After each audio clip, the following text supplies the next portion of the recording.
It's time for Daily Race B at Deep Forest in the group for cars. This week's alien is one we know. It is Ramboy with a 134.625. Make sure you check out Ramboy's channel where he's posting live streams and you can see how he breaks down some of the tracks. Now into the first corner here, we want to be braking just before the 100 meter board, about a car's length before that board. We want to brake pretty heavily and then trail about here into second gear at about 54 miles an hour.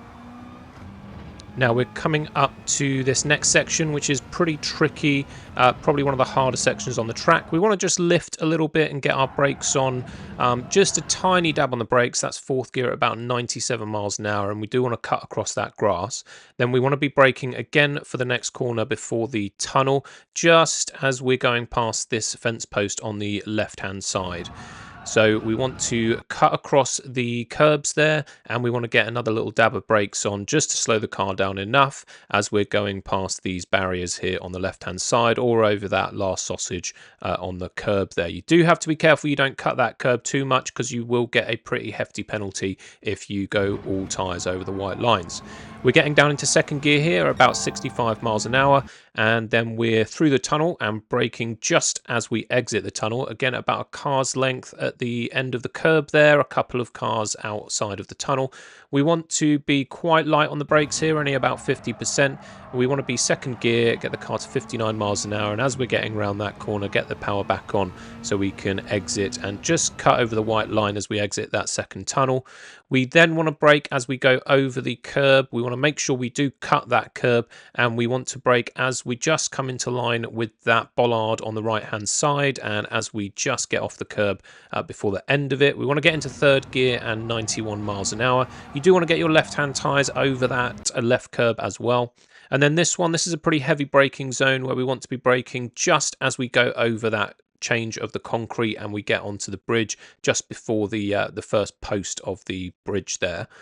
We want to make sure we've got pretty heavy braking and then trailing off, and we do want to make sure we get on the accelerator before we go over and cut that corner there, and that's second gear at 54 miles an hour. Now make sure you don't go over the white lines before that curb hits on the right hand side on the exit of that corner, because you will get a penalty. Now, if you do like these videos, please like, subscribe and comment your times. And if you click the notifications bell, you'll see more like this in the future.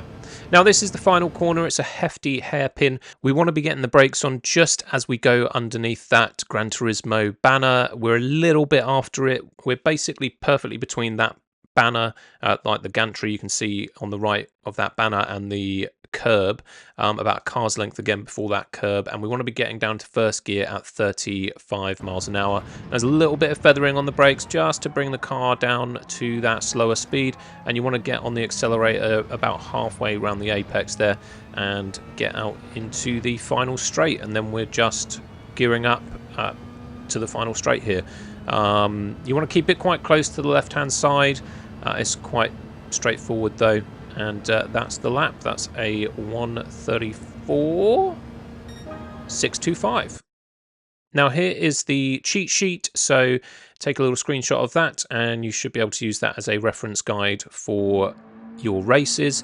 Now there isn't really any strategy for this one. We are on the racing hard tyres. There's a 1x multiplier and there's 5 laps, so you don't really need to worry about any sort of tyre wear or anything like that. Now going on to my lap, I managed to do very slightly better than what is the best lap at the moment, which is this 135.345. As you can see, that first corner I've already taken it a little bit wide, leaving some time, on the table on the track, which is a little bit frustrating, but it is what it is. I'm not the best. Getting into these corners, I think I'm quite happy with the flow through there, but you do have to be careful. Again, I'll mention the sort of track limits. You do have to be really careful pretty much not to go over that white line with all 4 tyres, aside from probably 1 or 2 little corners on the track here, especially the one coming up here, the exit. So you go over that part. You just don't want to go over the white line before that curb starts. You can go quite wide there on that exit, so yeah, make sure you use it if you need to, especially in the race. You do have to be a little bit careful when you're going from time trial to race. I might have to make a video on it, but the fuel load of the car during the time trial is empty, even though it shows as full, and then when you get into the race it is a full load of fuel. So that will be why you might realize, or you might have noticed, that sometimes your times during race are probably 1.5 seconds, maybe 2 seconds slower than they might be in the time trial. But that's my lap. That's about a 1:35.324, I think it was. And surprisingly, that's good enough for about 600th on the global leaderboard. So actually, I'm quite pleased with that time at the moment. Anyway, thanks for watching. I'll catch you next time. Stay cool.